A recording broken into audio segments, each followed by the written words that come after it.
Ang mabuting balita ng Panginoon ayon kay San Lucas.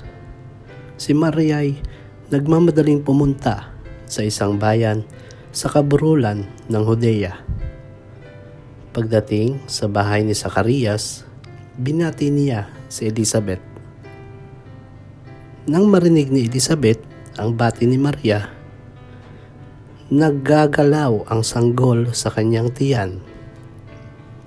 Napuspos ng Espiritu Santo si Elizabeth at buong galak niyang sinabi, "Bukod kang pinagpala sa babaeng lahat at pinagpala naman ang iyong dinadalang anak. Sino ako upang dalawin ng ina ng aking Panginoon?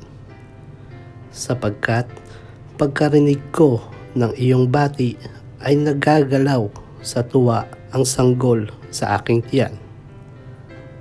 Mapalad ka sapagkat nanalig kang matutupad ang ipinasabi sa iyo ng Panginoon." Ang mabuting balita ng Panginoon.